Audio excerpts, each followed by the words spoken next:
This playlist, this is an introduction for what's going to be a long playlist about how to properly help and give the best information possible to your patent counsel.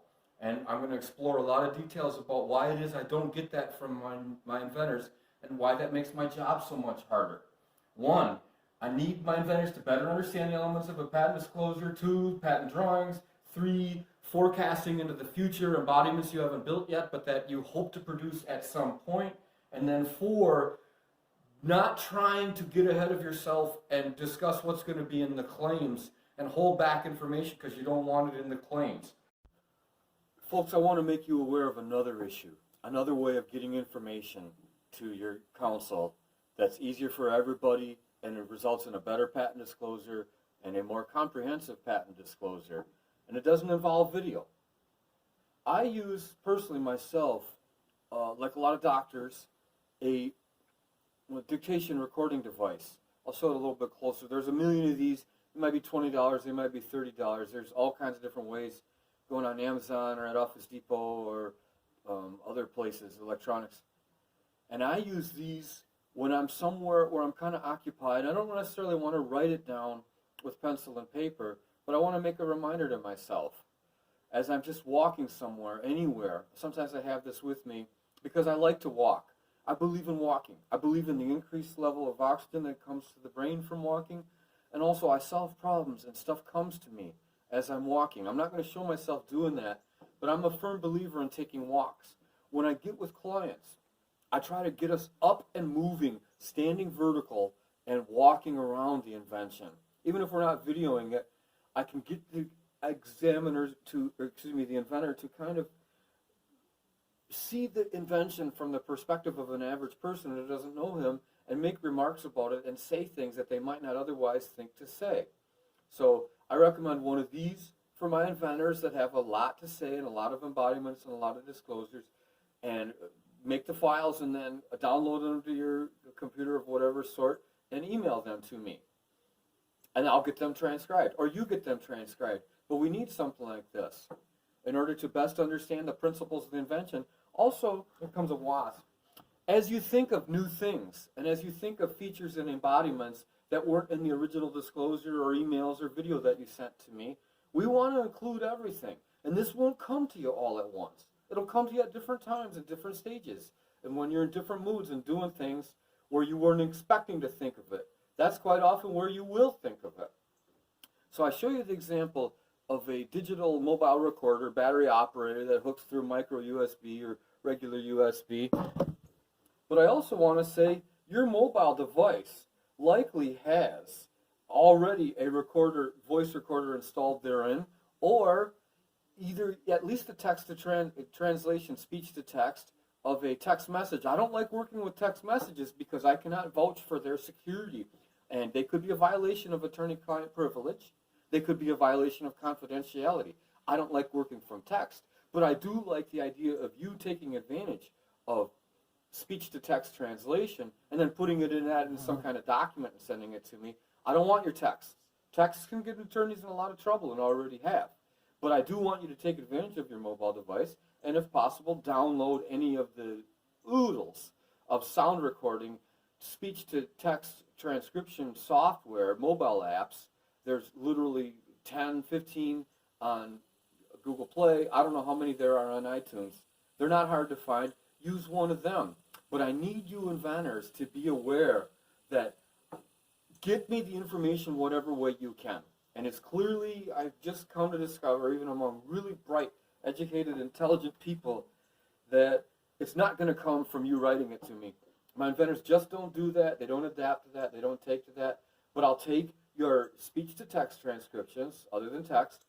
I'll take the documents, however you can get them to me, and then I'll upload them into TEMI.com, or you upload it in there and pay the dime per minute.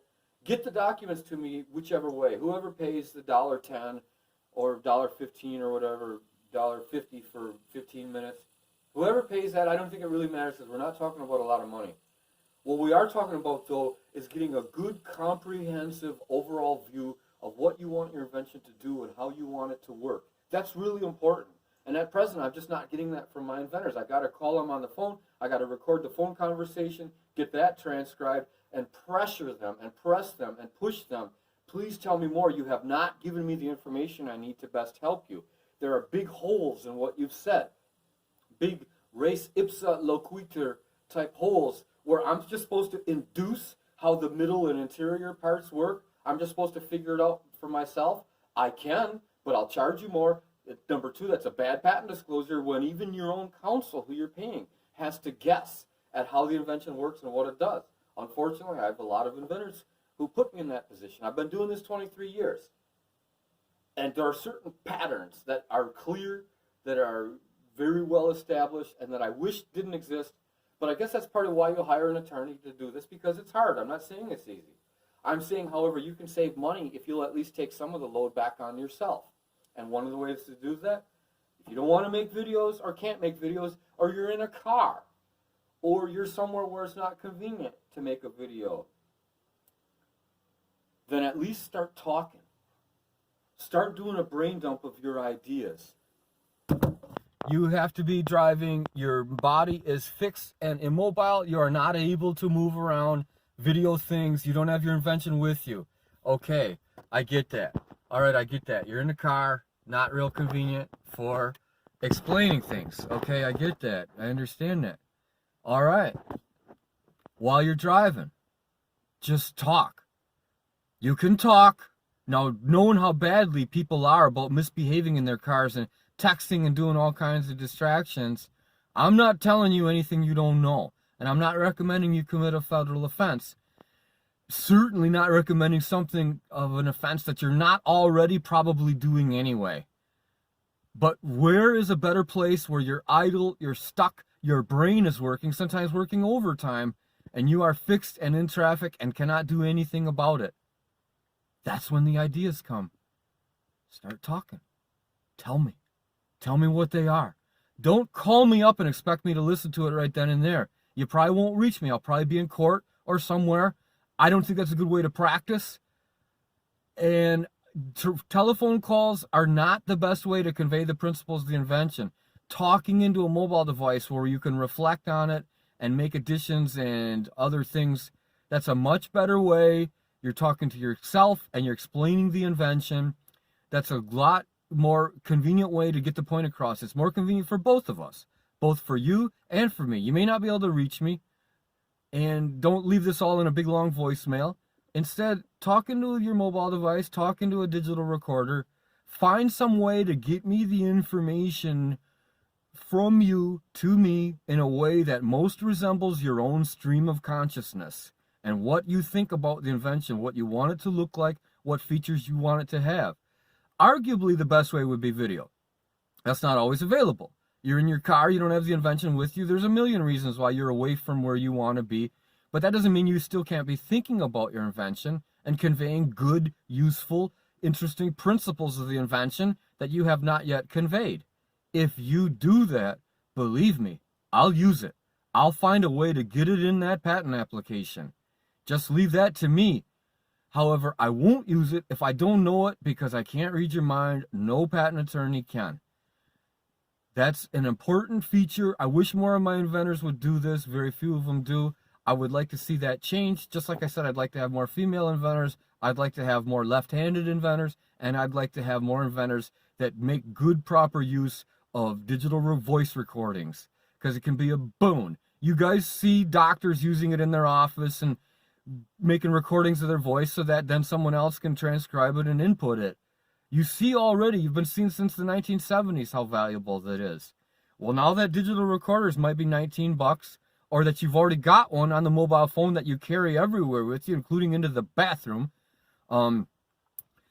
why not use what you already have in front of you that's free? It could make your patent disclosures a lot stronger. Thanks for watching. Let me know any other topics you want me to discuss. This YouTube channel is to help you. This is for information. I want to hear from you, and I want to know what things are on your mind.